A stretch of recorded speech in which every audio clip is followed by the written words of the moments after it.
top 10. It is those trades, the only trades that you need to know about as we head towards the opening bell. And we start with number 10, BlackRock. The world's largest money manager reported a beat on earnings per share this morning. Profits were still down 11% from last year as slumping markets worldwide eroded fees for managing client assets. Shares are down, as you saw in the pre-market. Dom? Yeah, number 9 is all about Linsanity. Madison Square Garden, the owner of the Knicks, were watching those shares of the sports and entertainment company after the Knicks said that Jeremy Lin, the 23-year-old Knicks point guard star, will be leaving next season to play for the Houston Rockets. Watch MSG. Josh, off to you.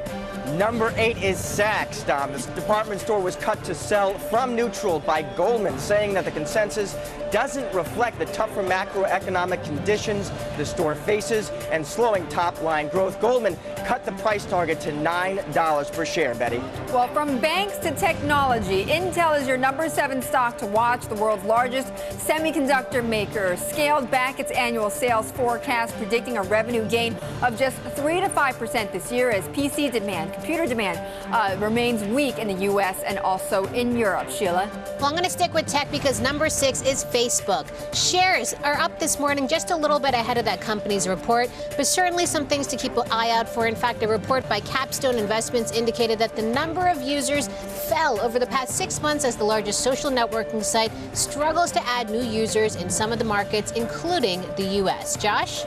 Number 5 is Credit Suisse. The second largest Swiss bank announced plans to boost capital by $15.6 billion by the end of the year. It's after the Swiss central bank urged a, quote, marked increase. Credit Suisse also plans to cut about $1 billion of costs in its investment and private banking divisions, Betty. And we are watching industrials, including Honeywell, your number 4 stock to watch. The industrial giant beat estimates on second quarter earnings driven by sales in the aerospace unit. Honeywell also boosted the lower end of its full year forecast by 5 cents per share. Yeah, number 3, Betty's Vivus. The pharmaceutical company has just gotten approval from the FDA on its weight management drug Qsymia. Now, analysts estimate it could bring in $1.2 billion in revenue in 2016, as the drug could help the estimated 78 million obese adults in the United States. Sheila. Well, number 2 is Yahoo. The internet company who just made Marissa Mayer CEO released earnings after the closing bell yesterday. Adjusted earnings per share came in at 27 cents. That's 4 cents higher than analysts estimated, but it's the revenue growth that is still lagging behind other web companies, including Facebook and Google. Betty?